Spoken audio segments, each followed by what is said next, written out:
pour parler composition, ce temps de véritable solitude là, peut-être même aussi avec sa part d'improvisation et j'imagine aussi sa part d'accident. J'imagine qu'aussi quand tu mixes, des fois tu as un accident que le public voit ou ne voit pas d'ailleurs, hein. Ici, j'imagine aussi, il y a cette espèce de hasard heureux qui parfois te touche. Est-ce quelque chose que tu attends, que tu apprécies, ou tu es plus dans le contrôle? Comment aussi tu mets le curseur en ce qui t'arrive, entre ce que te proposent tes machines et ce que tu... Je crois que si on est dans le contrôle, le morceau est pas bon. Hmm. Il y a je parle en tout cas, je parle du moment de création. Le moment de création, si tu es dans un carcan et si tu te scléroses, il il va rien sortir d'incroyable et en général, quand tu commences à travailler plus d'1 semaine, 2 semaines sur un morceau, 1 mois, c'est que ce morceau est pas bon Ouais. ou c'est que je parle pas là juste de finaliser le son, je parle vraiment de Ah ouais. l'arrangement, la création. La majorité, en tout cas me concernant, des morceaux, qui ont été des succès ou qui moi me touchent, c'est des morceaux que j'ai fait, en quelques heures ou en un jour ou 2. En tout cas, la base, la sève et la mélodie, l'arrangement, ils ont été faits très rapidement. Parce que je crois à cette beauté de notre cerveau qui se déconnecte, où tu rentres dans un état un peu de conscience modifié quand tu crées et où tu es ailleurs et où en fait tu te laisses guider. Et c'est la beauté de la création. Je crois que la création, je pense que tous les artistes, c'est ça en fait notre adrénaline et notre drogue.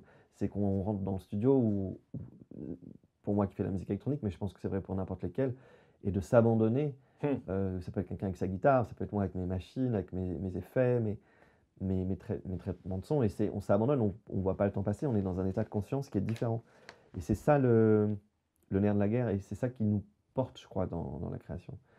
Euh, je crois il y a vraiment aussi un parallèle qui est fait, j'en parle parce que c'est aussi l'époque actuelle d'énormément d'artistes qui achètent des morceaux tout faits, Hmm. qui achètent des morceaux et qui les signent sous leur nom, pour ensuite aller sur scène.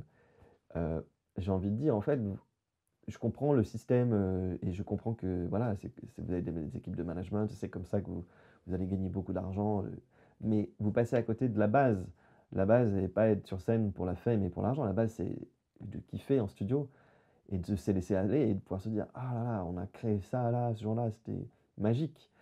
Même si ça sort pas en fait. Hmm. Je pense que la beauté de la création est, souvent on définit, on me demande qu'est-ce qu'un artiste, comment est-ce qu'on le définit? Je crois que le fait de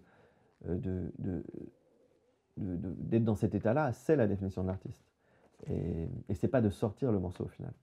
Et en parlant de composition aussi, tu as composé pas mal pour le cinéma. Et juste un truc que Vas-y. peut-être je peux rajouter aussi, c'est que, en effet, c'est un milieu de solitude. Et de plus en plus, ce que j'aime, c'est d'être dans ce milieu de solitude, mais moins seul. En invitant un pianiste, par exemple Rami Khalife, qui était très Ouais. présent sur l'album que je vais sortir, en invitant une chanteuse comme Noémie ou comme Madison McFerrin, en ayant peut-être Sacha Rudy, qui est un jeune producteur que j'adore, qui m'aide parfois à des débuts de coproduction de morceaux. J'aime ça aussi. D'ailleurs, j'imagine que tu aimes aussi collaborer. Je sais que tu as eu aussi des collaborations, par exemple dans le monde de l'art contemporain avec Philippe Parreno. Ça, c'est aussi une façon de travailler, ouais, de pas être seul, de sortir du studio, quoi. Alors je crois que Nicolas Becker et Philippe Parreno, parce que c'était Nicolas Becker qui m'avait présenté à Philippe Parreno.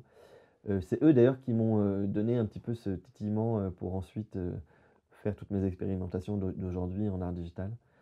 Nicolas Becker, c'est un sound designer qui est connu pour être un sound designer incroyable. Il avait notamment eu récemment un Oscar pour le film Sound of Metal, où en fait il a cette magie d'arriver à sonoriser le silence et à donner un son au silence. Pour quelqu'un qui Hmm. devient sourd en tournée. Ah bah, c'est l'histoire d'un batteur qui devient sourd en tournée. Qu'est-ce que ce batteur entend?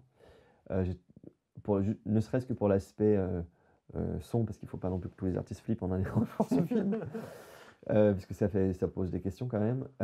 Nicolas Becker, c'est lui qui m'a un jour présenté Philippe Parreno, parce qu'il s'occupait de toute la partie son et au-delà maintenant de la partie son, il est vraiment la genèse de beaucoup de ses projets.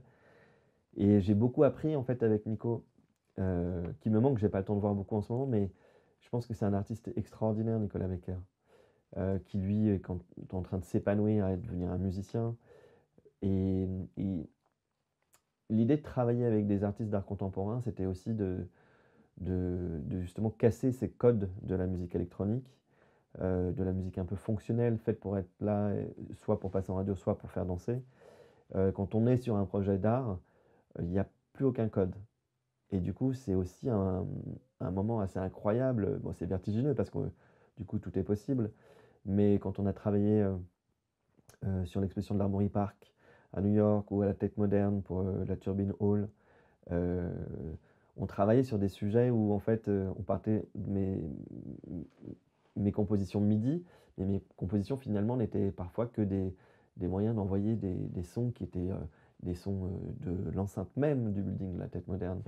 Ou alors ça allait être joué par un piano, puis retravaillé par un pianiste comme Michael Rudy.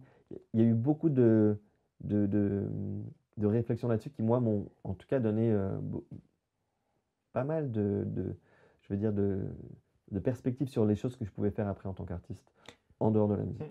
Alors, en dehors de la sphère de la musique pour elle-même, tu as aussi collaboré avec des gens d'image dans l'industrie du cinéma, en travaillant avec des réalisateurs. Je pense notamment à GoFast où tu as fait toute la bande originale du film. Comment tu abordes ce type de collaboration, ce travail entre le son et les images? Alors quand j'ai commencé à faire des musiques de films, je crois que c'était parce que, encore une fois, j'étais curieux et j'avais envie d'essayer de faire des musiques de films. Mais si je suis très honnête, c'est pas là où je m'éclate le plus. Comme le live en fait. Est-ce qu'il y a des contraintes ou... En fait, oui, c'est-à-dire que forcément, quand on fait une musique de film, on est au service d'une histoire, on est au service d'un acteur ou des acteurs et des visions du réalisateur, même si on apporte évidemment nos propositions, mais ça reste un exercice très technique. Je pense que j'aimerais refaire de la musique de film, mais j'aimerais faire de la musique de film plus expérimentaux ou des musiques de films qui sont plus, qui font plus appel à peut-être des univers de science-fiction. J'ai peut-être fait des films qui sont plus des comédies ou des thrillers, qui ont donc des codes très techniques. Et je crois que j'ai plus envie de faire des musiques de films expérimentaux où là, en fait, la musique fait partie prenante même du propos. Et justement, pour revenir à la musique, tu as aussi fondé Sapiens Records. Donc ça veut dire que là, tu as un regard presque plus de direction artistique, de veiller ou peut-être de construire une tendance ou d'essayer de définir les limites, on va dire, esthétiques de Sapiens Records. Ça, c'est une autre relation au son. Comment tu l'envisages? Alors quand j'ai créé le label, j'avais beaucoup d'ambition, je voulais sortir des discours politiques, je voulais sortir des poèmes, je voulais sortir beaucoup de choses. Et puis après, je me suis vite rendu compte que ça n'intéressait quasiment que moi. Je suis très content néanmoins de l'avoir fait avec Emmanuelle Duez, qui est une activiste que j'adore et une entrepreneuse incroyable, ou avec l'artiste Jacques Auberger, qui avait fait un disque de poèmes, notamment j'avais adoré le poème sur Astropolis.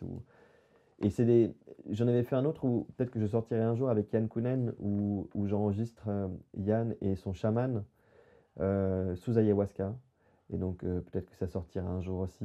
Mais ce sont je me suis rendu compte que toutes mes idées, toutes mes envies, je ne pouvais pas toutes les faire en même temps. Donc à un moment donné, peut-être que je les diffuserai. Mais c'est un label en fait qui est aujourd'hui euh, au quotidien plus là pour aider des jeunes artistes, notamment plutôt français, à faire des disques. Donc là, je vais sortir un disque de 1-2 à la rentrée. Je viens de sortir un disque de Ramienne. Enfin, il y a énormément d'artistes qui ont été signés sur mon label, mais euh, n'hésitez pas à m'envoyer des démos, mais je ne sors pas beaucoup de disques.